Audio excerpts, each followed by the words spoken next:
The autumn rain drummed steadily against the tall windows of Kensington Palace, creating a melancholy rhythm that seemed to echo through the grand corridors.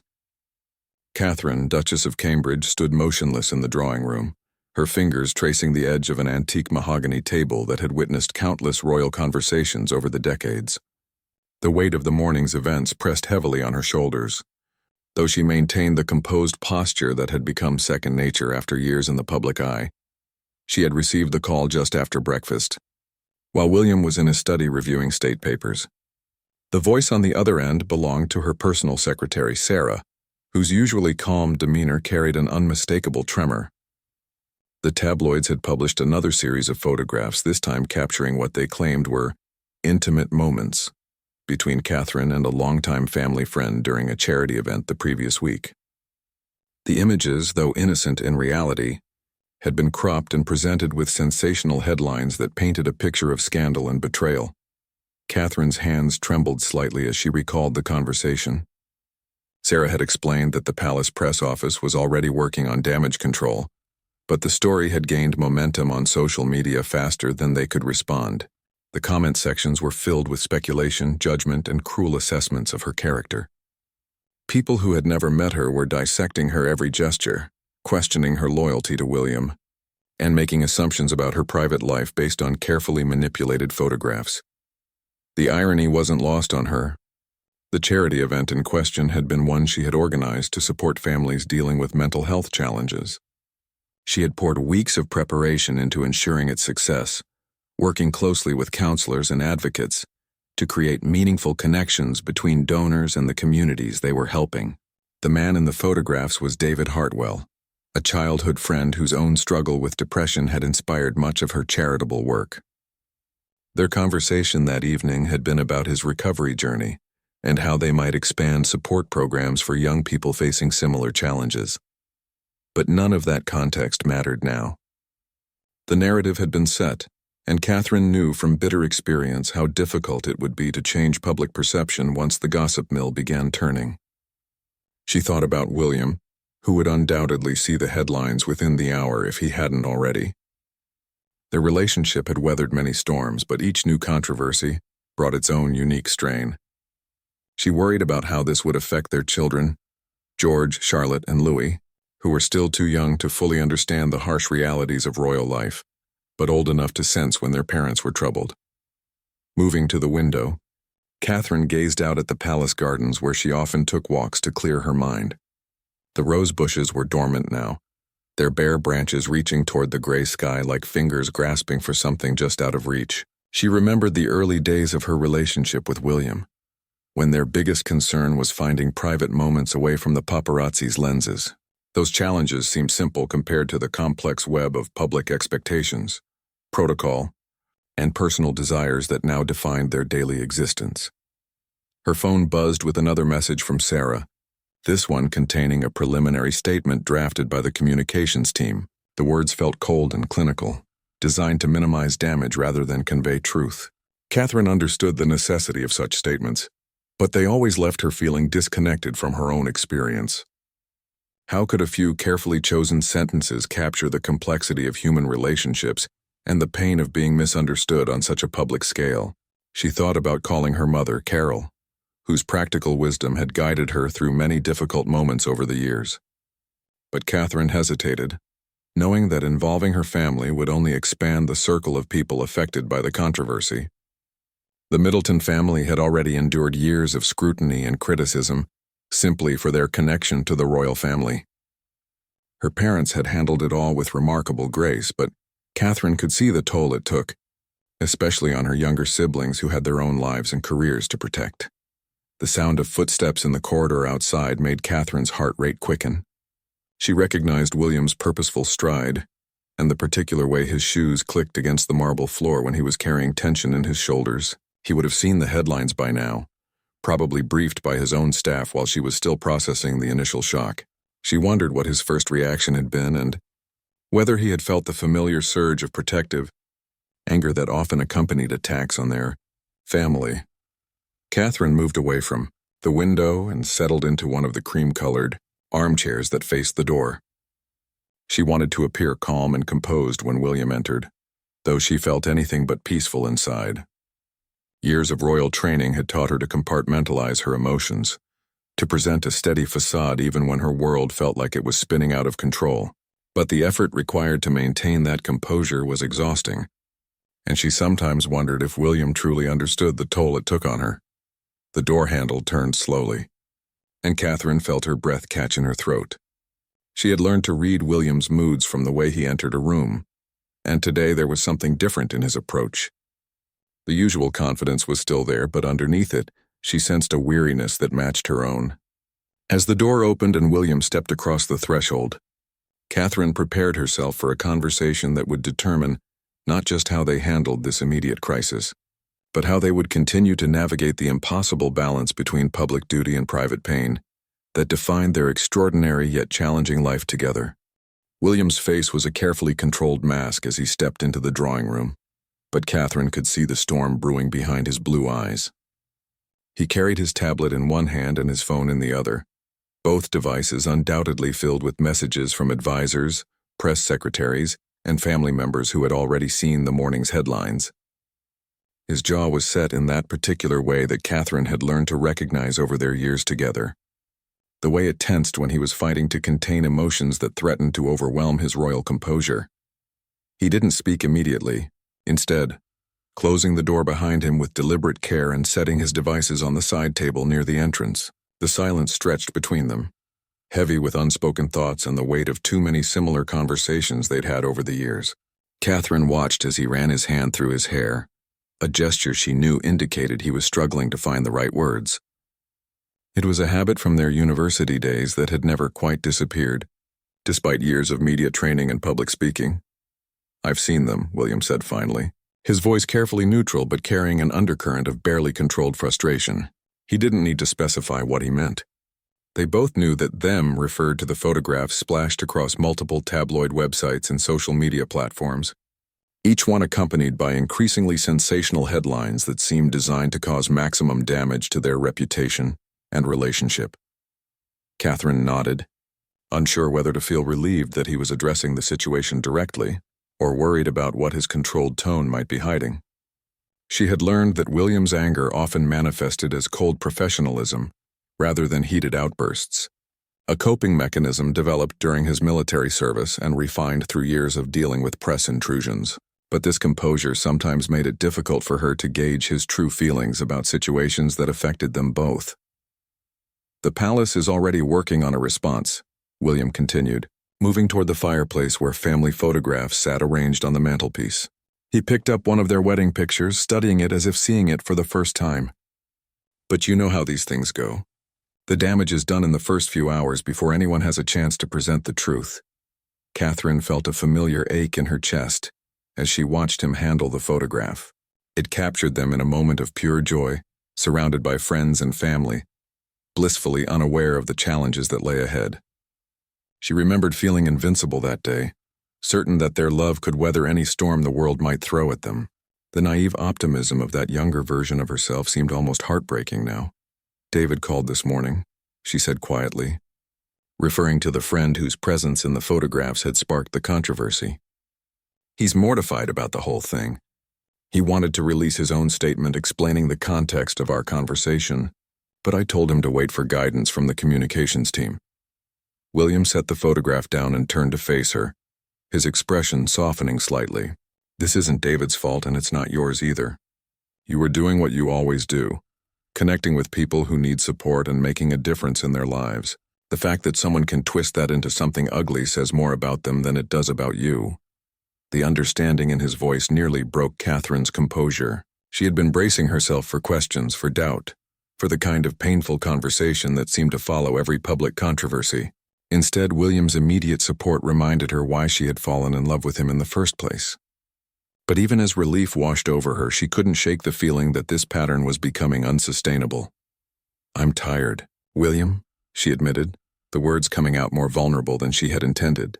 "I'm tired of having every interaction analyzed and twisted. I'm tired of second-guessing every conversation, every gesture, every moment of spontaneity. How are we supposed to do meaningful work when we're constantly walking on eggshells?" William moved to the couch where Catherine was sitting, settling beside her with the kind of careful attention he usually reserved for state occasions. "I know you're tired. God knows I'm tired too. But this is exactly what they want, for us to withdraw. To become so paranoid about public perception that we stop connecting with real people altogether." Catherine appreciated his logic, but she wondered if he truly understood the unique pressure she faced as someone who had married into this life, rather than being born to it. William had grown up with media scrutiny. It was woven into the fabric of his existence from birth. For Catherine, each intrusion still felt like a violation, a reminder that she had traded her privacy for love and duty in ways that sometimes felt overwhelming. "The children were asking questions this morning," she said, thinking about the confused looks on George and Charlotte's faces when they had overheard hushed conversations between staff members. George wanted to know why people were talking about Mummy on the internet. "How do I explain to an 8-year-old that sometimes people say untrue things just to get attention?" William's expression darkened at the mention of their children being affected. This was always the point where his protective instincts kicked into high gear, where the philosophical discussions about duty and service gave way to the very human desire to shield his family from harm. Catherine could see him calculating responses, considering how to minimize the impact on George, Charlotte, and Louis while still maintaining their public responsibilities. "We'll handle it the same way my parents handled it with Harry and me," he said finally. "We tell them age-appropriate truths. We make sure they understand that public life comes with challenges, and we continue to model the kind of behavior we want them to emulate." Catherine nodded, but privately she wondered if that approach had really worked for William and Harry. The wounds from their childhood experiences with media intrusion were still visible, still influencing their adult relationships and their approach to royal duties. She didn't want her own children to develop the same defensive mechanisms, the same careful distance from authentic emotion that seemed necessary for survival in their world.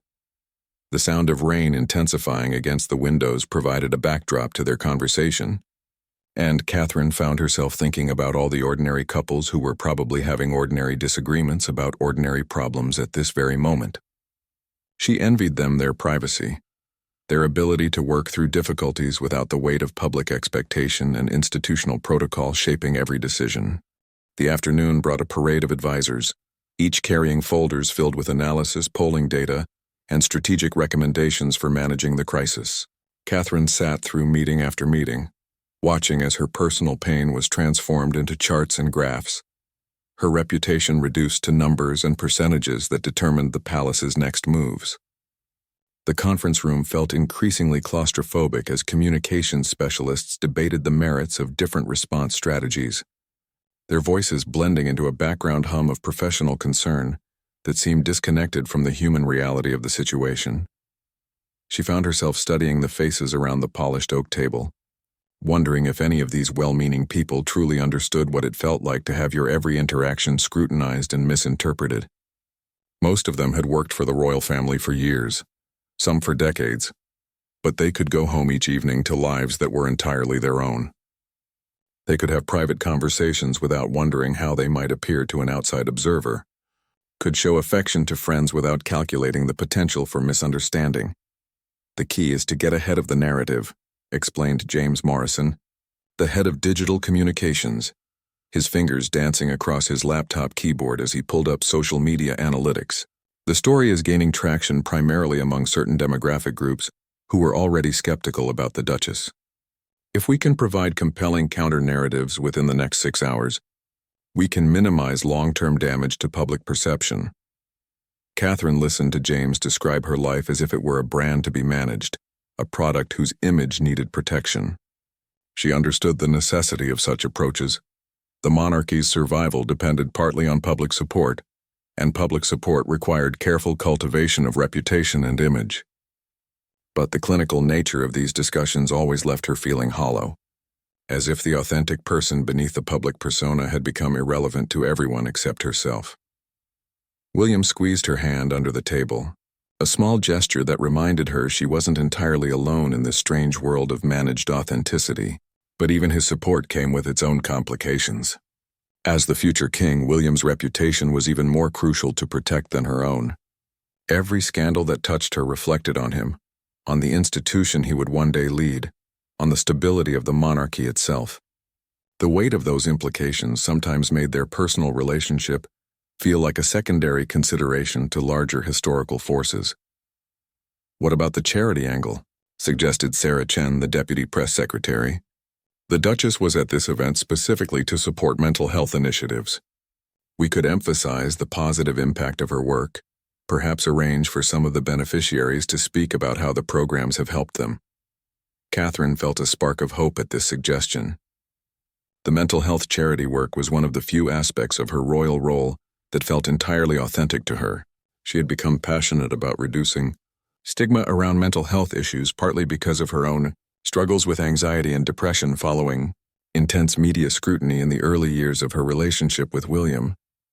If they could redirect attention to the actual purpose of that evening, perhaps some good could come from this painful situation.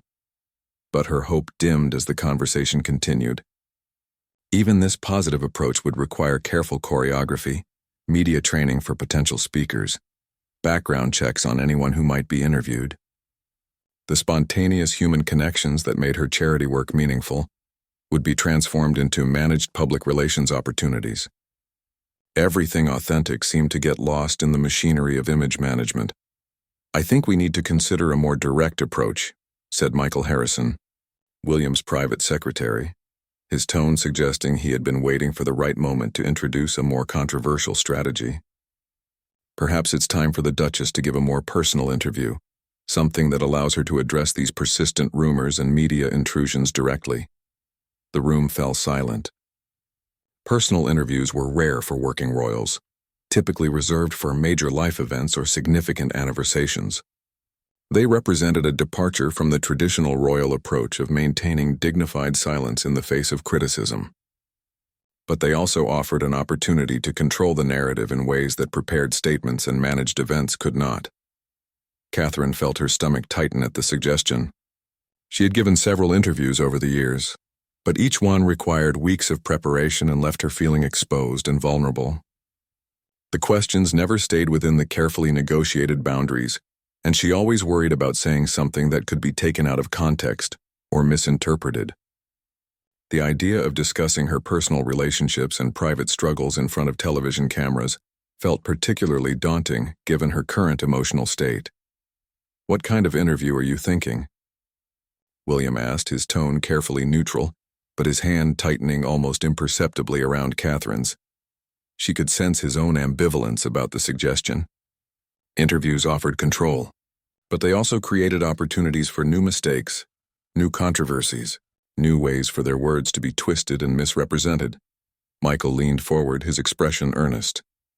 "Something intimate but controlled, perhaps in one of the palace reception rooms, or even at Anmer Hall where she would feel more comfortable.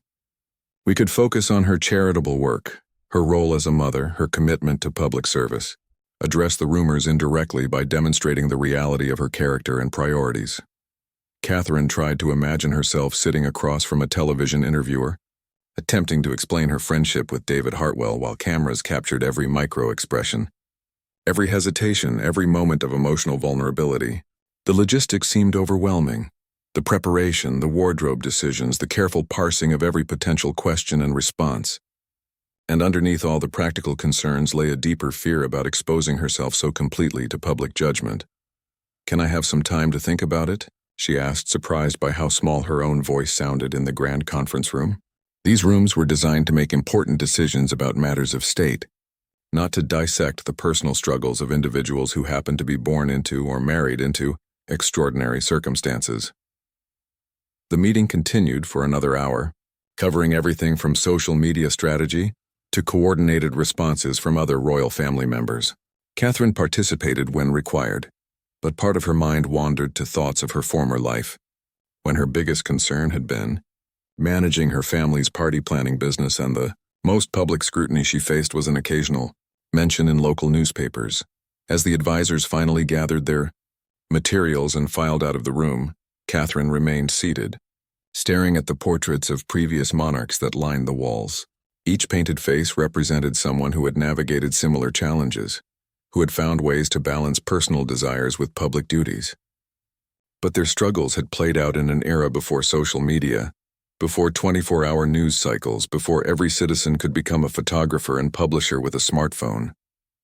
Evening descended on Kensington Palace like a heavy curtain, bringing with it a temporary respite from the constant stream of phone calls and strategic discussions that had dominated the day. Catherine found herself alone in the nursery, watching Louis sleep in his crib while soft lamplight cast gentle shadows across the walls, decorated with hand-painted murals of woodland creatures. The peaceful scene stood in stark contrast to the chaos that had consumed her thoughts for the past 12 hours. She had always found solace in these quiet moments with her children, times when the weight of royal expectations seemed to lift, and she could simply be a mother concerned with the universal worries of parenthood. Louis stirred slightly in his sleep, his small fist curling around the edge of his favorite blanket, and Catherine felt her heart constrict with a familiar mixture of love and protective fear. This innocent child would grow up in the same fishbowl existence that she was struggling to navigate, would face the same impossible balance between authentic human connection and public performance. The sound of George and Charlotte giggling in their adjoining room brought a small smile to Catherine's face. Despite the day's turmoil, their evening routine had proceeded as normal. Homework completion, dinner conversation about school friends and weekend plans, the bedtime stories that transported them to worlds where dragons could be befriended and problems solved with courage and kindness. She was grateful that they were still young enough to be largely shielded from adult concerns. But she knew this innocence was temporary. Her phone buzzed with another message from her sister Pippa, who had been checking in throughout the day with characteristic directness and unconditional support. Pippa's texts had provided brief moments of normalcy, reminders that beneath all the royal protocol and media management, she was still simply Kate Middleton, sister and daughter and friend to people who had known her long before she became a duchess. "Mummy?" Charlotte's voice drifted from the doorway, where she stood in her pajamas with her favorite stuffed rabbit tucked under her arm. "Are you sad about something?" The question hit Catherine with unexpected force. She had thought she was maintaining her composed facade, but children possessed an uncanny ability to sense emotional undercurrents that adults tried to hide. Charlotte's intuitive perception reminded Catherine of herself at that age, when she had been similarly attuned to her parents' moods and concerns despite their efforts to protect her from adult worries. "Come here, sweetheart," Catherine said, settling into the rocking chair by the window and opening her arms. Charlotte padded across the room and climbed onto her mother's lap, settling against Catherine's chest with the trusting ease of a child who had never known anything but love and security. "Sometimes grown-ups have difficult days," Catherine explained carefully, stroking Charlotte's hair as she had done countless times before.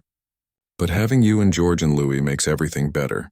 You're the most important thing in my whole world." Charlotte lifted her head to study her mother's face with serious blue eyes that reminded Catherine painfully of William. "Is it because of the pictures? George said people were talking about pictures of you." Catherine's heart sank as she realized their attempts to shield the children had been less successful than they'd hoped. Palace staff had been instructed to avoid discussing the situation in areas where the children might overhear. But 8-year-old George was already developing the kind of acute awareness that came with growing up in an environment where whispered conversations often concerned his family. "Sometimes people take pictures and write stories that don't tell the whole truth," Catherine said, choosing her words carefully. "It can be frustrating when that happens, but the most important thing is that we know what's really true in our hearts." Charlotte seemed to consider this explanation seriously. "Like when Emma at school said I was being mean to her, but really I was just trying to help her with her reading." "Exactly like that," Catherine replied, grateful for the simple analogy that made sense to a 6-year-old's understanding of fairness and misunderstanding. "Sometimes people misunderstand our good intentions." As Charlotte snuggled closer, Catherine found herself thinking about the interview suggestion that had emerged from the afternoon's meetings. Perhaps there was value in speaking directly to the public, in trying to bridge the gap between the carefully managed royal image and the genuine person behind it. But the idea still filled her with apprehension, partly because of the potential for further misinterpretation, but mostly because it would require her to commoditize her own emotional truth for public consumption. William appeared in the doorway, his tie loosened and his shirt sleeves rolled up, looking more like the university student she had fallen in love with than the future king he was destined to become. The sight of him with their daughter brought a familiar warmth to Catherine's chest, a reminder of all the private moments of joy that existed alongside the public challenges they faced together. "Room for one more in that chair?" he asked, his voice carrying a lightness that hadn't been present during their earlier conversations. Catherine shifted slightly to make space, and William perched on the wide arm of the rocking chair, his hand coming to rest on Charlotte's back in a gesture so natural it seemed unconscious. "Daddy, Mummy was explaining about pictures and stories," Charlotte announced, as if this were a topic of academic interest rather than the source of significant family stress. "People sometimes don't understand when we're trying to be helpful." William's eyes met Catherine's over their daughter's head, and she saw a flash of pain there that matched her own. They had both grown up understanding that public service sometimes required personal sacrifice, but watching their children grapple with these concepts at such young ages felt particularly heartbreaking. "That's right, little one," William said gently. "But you know what the most important thing is? We always try to be kind and honest and helpful, no matter what anyone else says about us, and we take care of each other." Charlotte nodded solemnly, apparently satisfied with this explanation. "Can I sleep in your bed tonight?" "Just because." Catherine and William exchanged glances, both understanding that their daughter's request stemmed from an intuitive sense that her parents needed extra comfort tonight. It was against their usual bedtime routine, but some occasions called for flexibility in the rules. "Just for tonight," Catherine agreed, and Charlotte's face lit up with the uncomplicated joy that only children could access so readily. As they tucked Charlotte into the center of their large bed, with George joining them after hearing about the special sleeping arrangement, Catherine felt some of the day's tension beginning to ease. Surrounded by her children's warm bodies and sleepy breathing, the external pressures that had seemed so overwhelming a few hours earlier began to feel manageable again. William reached across the children to take her hand, his thumb tracing small circles on her palm in a gesture of comfort that had become their private language over the years. In the darkness of their bedroom, with their family safe and close, Catherine allowed herself to believe that they would weather this storm, as they had weathered so many others before it. Dawn broke gray and subdued over London, filtering through the heavy curtains of the master bedroom where Catherine lay awake listening to her family's peaceful breathing. George had migrated to the foot of the bed during the night, his long limbs sprawled in the careless abandon of childhood sleep, while Charlotte remained curled against Catherine's side like a small warm anchor. William slept fitfully beside her, his face creased with concerns that didn't fully disappear even in unconsciousness.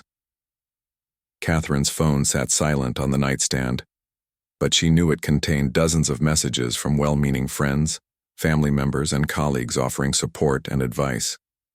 The modern curse of connectivity meant that even in these private moments, the outside world pressed against the boundaries of their sanctuary, demanding responses and decisions that would shape not just her own future, but that of her children. Carefully extricating herself from Charlotte's embrace, Catherine padded barefoot to the bathroom where she studied her reflection in the ornate mirror that had witnessed decades of royal preparations.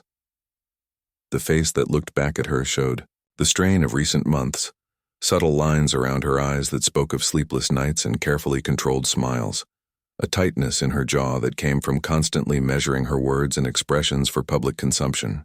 She thought about the woman she had been before all of this began, the university student who had fallen in love with a charming young man without fully understanding the implications of that choice, that Catherine had been spontaneous and unguarded, capable of genuine laughter and authentic emotion without calculating how those reactions might be perceived or misinterpreted. Sometimes she missed that version of herself so acutely it felt like grief. The sound of movement from the bedroom indicated that William was waking, probably triggered by the same internal clock that had trained him to rise early for official duties, regardless of the previous day's emotional toll. Catherine returned to find him sitting on the edge of the bed, careful not to disturb the children, his phone already in his hand as he reviewed overnight developments. "Anything new?" she asked quietly, though part of her hoped he would say no. The 24-hour news cycle meant that stories evolved and mutated constantly, sometimes growing beyond recognition from their original form. What had started as photographs of an innocent conversation could easily become speculation about marriage troubles, family feuds, or personal scandals that bore no resemblance to reality. The palace released a statement around midnight, William replied, showing her the carefully worded text that struck a balance between defending Catherine's reputation and avoiding any language that might suggest the original allegations had merit. The response has been mixed, but some of the more responsible outlets are pulling back from the more sensational angles. Catherine read the statement, recognizing the diplomatic language that had become so familiar over the years.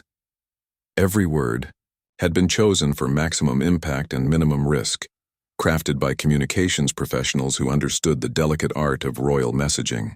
But reading her own life reduced to such clinical terms always left her feeling slightly disconnected from her own experience. "I've been thinking about the interview idea," she said, settling beside him on the bed.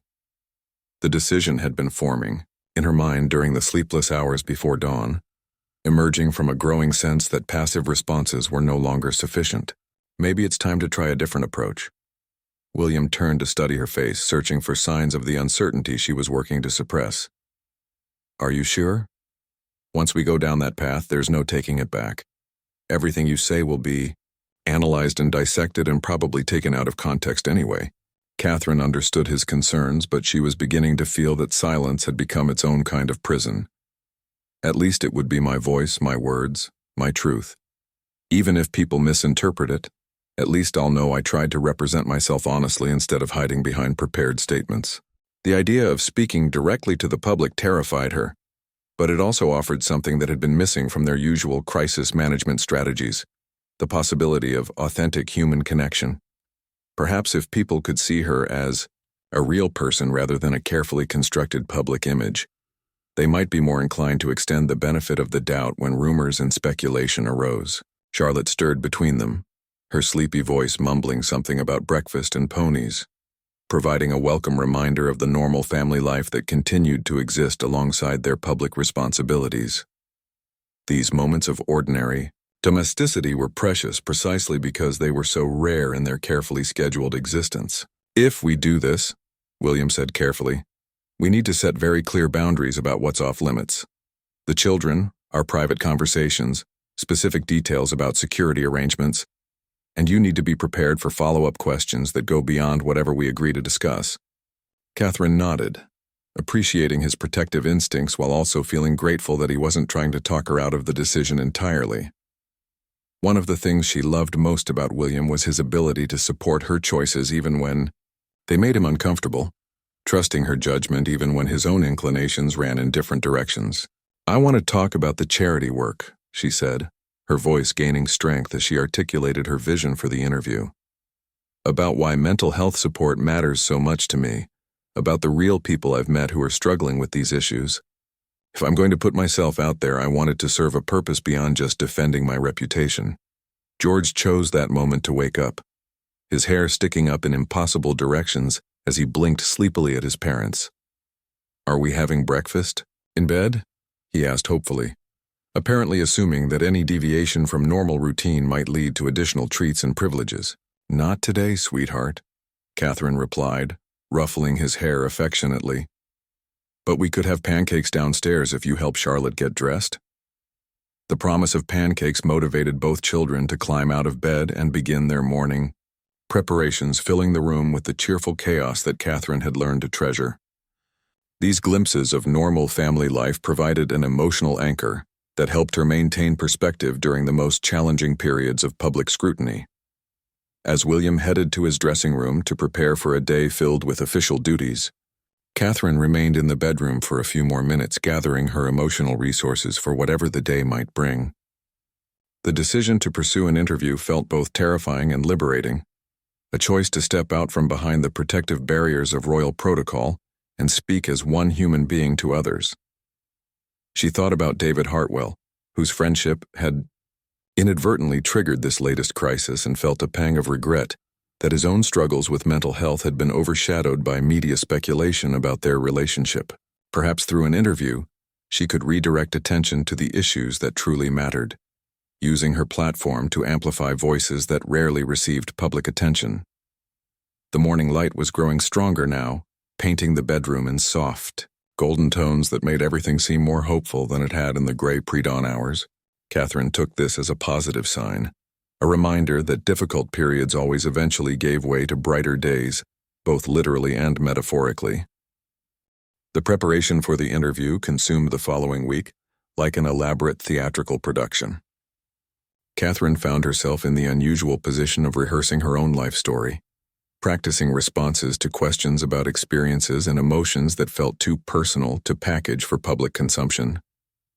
The Palace Communications team had arranged for mock interviews with a former BBC presenter who specialized in preparing public figures for difficult conversations, and each session left Catherine feeling more exposed than empowered. "Remember, the goal isn't to provide complete transparency," explained Caroline Mitchell, the media trainer who had worked with various members of the royal family over the years. "It's to give enough genuine insight that people feel they're seeing the real you, while maintaining appropriate boundaries around your privacy and the institution's interests." Catherine sat in the drawing room where she would eventually film the actual interview, surrounded by lighting equipment and camera angles that had been tested and adjusted dozens of times. The familiar space had been transformed into something that felt simultaneously intimate and artificial, designed to convey warmth and accessibility, while maintaining the dignity expected of royal settings. The questions they practiced ranged from predictable inquiries about her charitable work to more personal territory about handling criticism and maintaining family life. Under constant scrutiny, each potential response had been analyzed for possible misinterpretation, with backup phrases prepared for moments when she might lose her train of thought or become emotional. "What would you say to people who criticize your friendship with David Hartwell?" Caroline asked during one practice session, her tone professionally neutral, but her eyes watching carefully for Catherine's reaction. Catherine had rehearsed this response multiple times, but it still felt awkward to address such a personal matter in language designed for mass consumption. "David is a longtime friend whose courage in addressing his mental health challenges has inspired much of my work in this area. I'm proud to support him and others who are working to reduce the stigma around mental health issues." The words felt true but incomplete, failing to capture the genuine affection and admiration she felt for David, or the way his vulnerability had helped her understand her own struggles with anxiety and depression. But nuance was a luxury that public statements rarely afforded, especially when any perceived ambiguity could be twisted into scandal. William observed several of these practice sessions, offering gentle feedback and moral support, while managing his own complicated feelings about watching his wife prepare to discuss their private life with strangers. Catherine could see the tension in his posture, the way he held himself slightly apart from the proceedings as if maintaining emotional distance might somehow protect them both from the inherent risks of such exposure.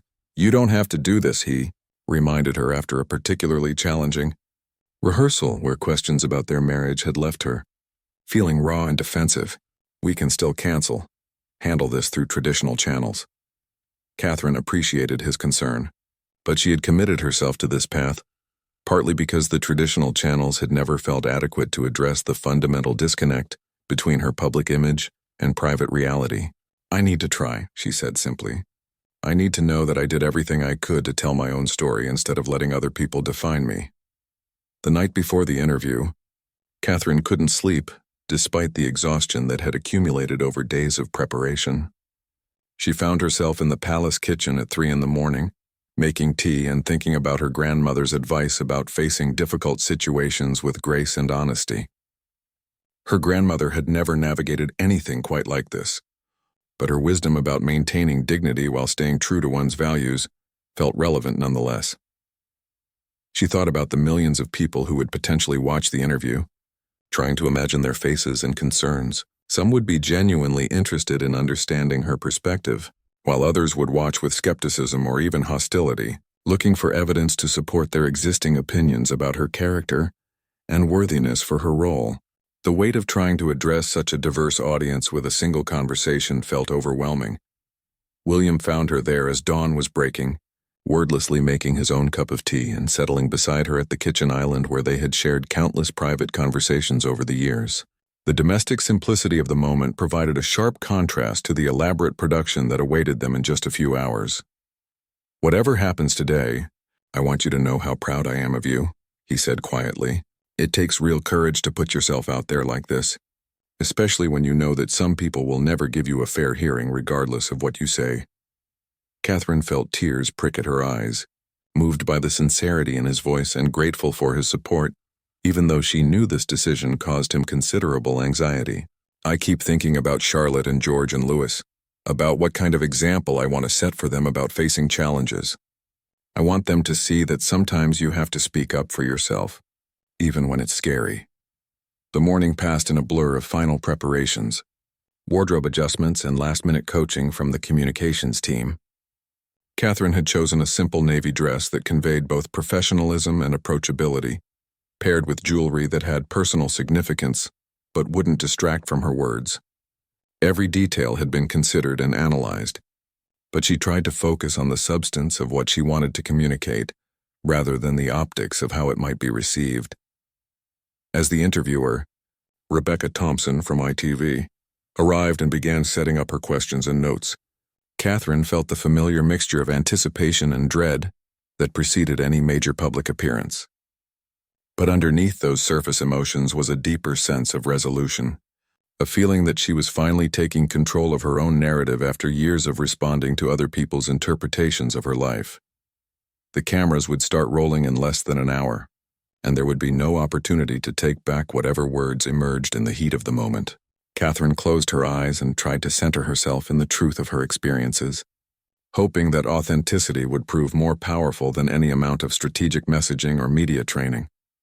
When she opened her eyes, William was standing in the doorway watching her with an expression of love and worry that reminded her why she had chosen this extraordinary and challenging life in the first place. Whatever happened in the next few hours, she knew she wouldn't face it alone, and that knowledge gave her the strength to step in front of the cameras and finally tell her own story. The lights were impossibly bright as Catherine settled into the carefully positioned chair across from Rebecca Thompson, whose warm smile did little to diminish the intimidating presence of the cameras and crew members arranged around the drawing room. Catherine's hands rested in her lap, fingers intertwined to prevent trembling that might betray her nervousness to the millions of viewers who would eventually see this conversation. "Are you ready, Your Royal Highness?" Rebecca asked, her voice professional but kind. She had built a reputation for conducting thoughtful interviews that allowed subjects to tell their stories without sensation or manipulation, which had been one of the factors in choosing her for this delicate conversation. Catherine nodded, trying to channel all the preparation and coaching into a sense of calm confidence. William stood just outside the camera's range, his presence a steady reminder that she wasn't facing this alone. She caught his eye briefly and saw the encouraging smile that had carried her through countless difficult moments over the years. "I'd like to start by talking about your charitable work," Rebecca began once the cameras were rolling. "Mental health advocacy has become a particular passion of yours. Can you tell me what drew you to this cause?" The familiar territory of her charitable work provided a comfortable entry point, and Catherine felt her shoulders relax slightly as she began to speak about the organizations and individuals who had shaped her understanding of mental health challenges. She spoke about young mothers struggling with postnatal depression, veterans dealing with PTSD, teenagers facing anxiety and suicidal thoughts, allowing their stories to flow through her words rather than reciting the prepared talking points she had memorized. "I think there's still so much shame and stigma around mental health struggles," Catherine said, her voice gaining strength as she settled into the conversation. "People suffer in silence because they're afraid of being judged or seen as weak. But seeking help actually requires tremendous courage, and supporting each other through difficult times is one of the most human things we can do." Rebecca nodded thoughtfully before steering the conversation toward more personal territory. "You've faced your own share of public scrutiny and criticism over the years. How do you handle that kind of pressure while maintaining your focus on the work that matters to you?" Catherine had anticipated this question, but still felt her heart rate quicken as she prepared to venture into more vulnerable territory. "I won't pretend it's easy," she said carefully. "When people make assumptions about your motivations or misrepresent your actions, it can be deeply hurtful. But I've learned that I can't control how others interpret my choices. All I can do is try to stay true to my values and focus on the positive impact we can make together." The conversation continued to deepen as Rebecca asked about specific controversies, including the recent photographs that had triggered this interview. Catherine found herself speaking more freely than she had expected, the careful boundaries between public and private beginning to blur as she attempted to convey the human reality behind the royal image. The friendship that's been questioned in recent headlines as with someone whose struggle with depression has been an inspiration to me and to many others, Catherine explained, her voice carrying a note of passion that hadn't appeared in any of her practice sessions. David Hartwell's openness about his mental health journey has helped reduce stigma and encouraged others to seek help. That's the story I wish people would focus on instead of manufacturing scandal where none exists. Rebecca leaned forward slightly, sensing an opportunity for deeper insight. It must be challenging to maintain authentic relationships when every interaction is potentially subject to public scrutiny and misinterpretation.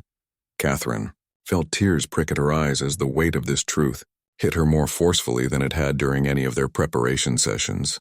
It is challenging, she admitted, her voice slightly unsteady. Sometimes I catch myself second-guessing spontaneous gestures of friendship or affection because I'm worried about how they might be perceived. That's not healthy for anyone involved, and it's not the kind of life I want to model for my children. The mention of her children brought an unexpected surge of emotion, and Catherine had to pause for a moment to regain her composure. William took a small step forward, ready to intervene if she needed support. But she managed to continue. George, Charlotte, and Louis deserved to see their parents living with integrity and authenticity, she said, her voice stronger now. I want them to understand that doing the right thing isn't always easy or popular, but it's always worth it. And I want them to grow up believing that genuine human connection is more important than public perception. As the interview continued, Catherine found herself speaking with increasing candor about the challenges of royal life, the pressure to be perfect, and the importance of mental health support for everyone, regardless of their circumstances. The prepared talking points she had memorized gave way to genuine emotion and authentic reflection that surprised even herself. What would you want people to understand about you that they might not see in the headlines? Rebecca asked near the end of their conversation. Catherine considered the question for a long moment, thinking about all the aspects of her life that never made it into news reports or official photographs. I'd want them to know that I'm just a person trying to do her best, she said finally. I make mistakes, I have bad days, I worry about my children and my relationships just like any other mother and wife. But I also believe deeply in the power of service and the importance of using whatever platform I have to make a positive difference in people's lives. When the cameras finally stopped rolling, Catherine felt simultaneously drained and relieved. The weight of carefully managed public persona she had carried for so many years seemed lighter somehow, as if speaking her truth had created space for more authentic existence going forward. William approached and took her hands, his eyes bright with pride and relief. You were extraordinary, he said quietly. Completely yourself, completely honest. Whatever happens with the public response, you should be proud of how you handled that. In the days that followed, the interview generated exactly the kind of mixed response Catherine had expected. Some praised her honesty and vulnerability, while others criticized her for breaking with royal tradition or questioned her motives for speaking out.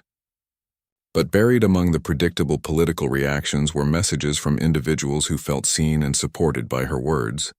People dealing with their own mental health struggles who found comfort in her admission that life could be difficult even from positions of apparent privilege. Catherine realized that this had been her goal all along. Not to convince everyone to like or approve of her, but to create space for honest conversation about the challenges that affect everyone, regardless of their circumstances. In choosing to speak her truth despite the risks, she had finally found a way to align her public role with her private values, creating a foundation for more authentic service in the years to come.